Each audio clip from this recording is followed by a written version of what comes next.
नमस्कार दोस्तों, मैं हूं शिवम और एक बार फिर से आपके सामने लेकर आया हूं एक और ऐतिहासिक वीडियो।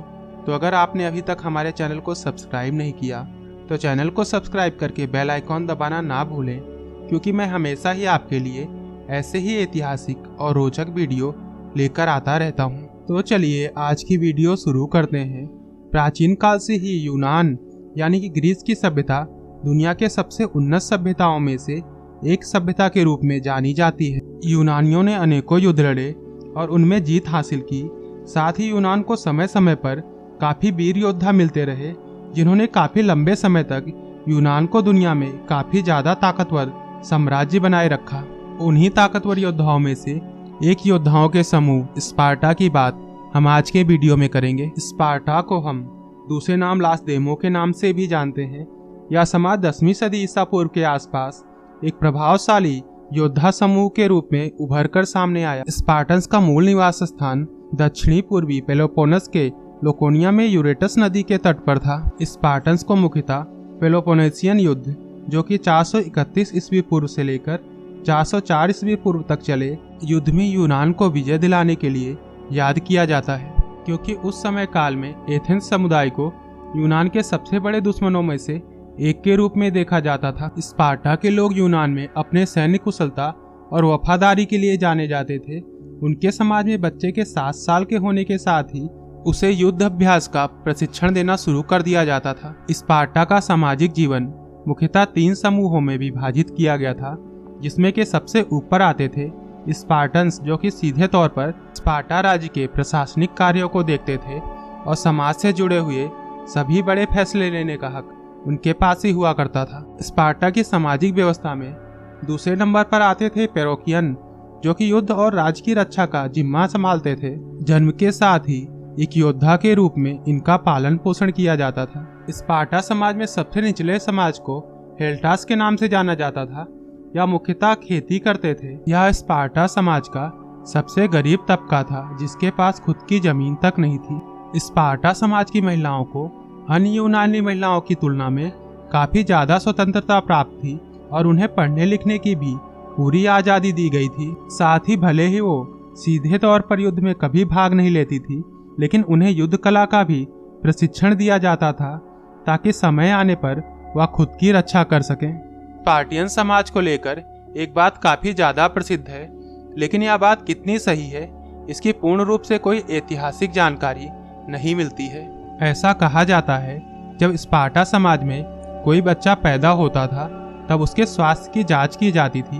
अगर बच्चा स्वस्थ है तो उसे एक स्पार्टियन के रूप में स्वीकार किया जाता था, और अगर बच्चा अस्वस्थ पैदा होता है तो उसे एकांत में मरने के लिए छोड़ दिया जाता था। अपनी युद्ध कुशलता के कारण स्पार्टियंस को पहली बार यूनान फारसी युद्ध के दौरान पूर्ण रूप से यूनानी सेना का दर्जा प्राप्त हुआ था। 20 वर्ष की आयु से ही एक स्पार्टियन पुरुष की एक सैनिक के रूप में सेना में भर्ती हो जाती थी, और 60 वर्ष की आयु तक निरंतर एक स्पार्टियन को अपनी जिंदगी एक सैनिक के रूप में ही बितानी पड़ती थी। यूं तो यूनान के इतिहास में न जाने कितने ही युद्ध लड़े गए, पर यूनान और पर्सिया के बीच हुआ वो भयानक युद्ध, जिसकी कहानी आज भी हर यूनानी बड़े ही गर्व से याद करते हैं। जब पर्सिया ने अपनी विशाल सेना और आधुनिक हथियारों से अचानक से यूनान पर हमला कर दिया था, जिसमें कि पर्सिया का नेतृत्व पर्सिया का राजा जरक्सीज कर रहा था, जिसने कि युद्ध में मारे गए अपने पिता की मृत्यु का बदला लेने के लिए यूनान पर आक्रमण किया था।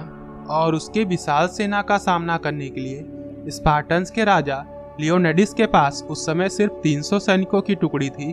फिर भी उन्होंने हार न मानते हुए अपने 300 सैनिकों के साथ ही युद्ध में कूद पड़े, और इस युद्ध में अपनी बहादुरी का परिचय देते हुए आखिरकार लियोनेडिस शहीद हो जाते हैं।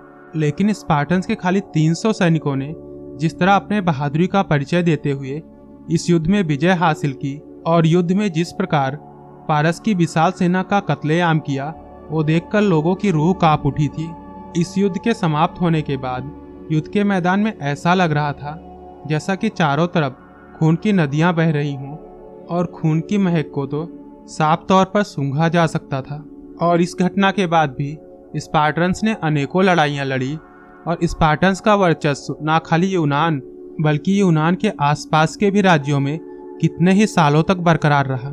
लेकिन समय के साथ ही स्पार्टा साम्राज्य का एक नया दुश्मन थेब्स साम्राज्य उभर कर सामने आया और उन्होंने ईसा पूर्व 371 में स्पार्टा के विरुद्ध युद्ध की घोषणा कर दी। और अब अपने बर्ताव के कारण स्पार्टियंस को पूरे यूनान में काफ़ी ज़्यादा नापसंद किया जाने लगा था, इसलिए कोई भी उनकी मदद के लिए आगे नहीं आता। और 371 ईसा पूर्व में हुए एथेंस और थेब्स युद्ध, जिसे कि हम लाकारा युद्ध के नाम से भी जानते हैं, जिस युद्ध में मैसेडोनिया के राजा फिलिप ने स्पार्टा पर हमला किया और उसे हराकर अपने कब्जे में कर लिया और इस तरह एक महान सैन्य समूह का पतन हो गया। लेकिन यूनान के लोग आज भी उनकी बहादुरी के लिए बड़े ही गर्व से उनका नाम याद किया करते हैं। तो अगर आपको हमारा वीडियो पसंद आया हो तो वीडियो को लाइक, कमेंट और शेयर करना ना भूलें। मिलते हैं हमारे अगले वीडियो में, तब तक के लिए जय हिंद, वंदे मातरम।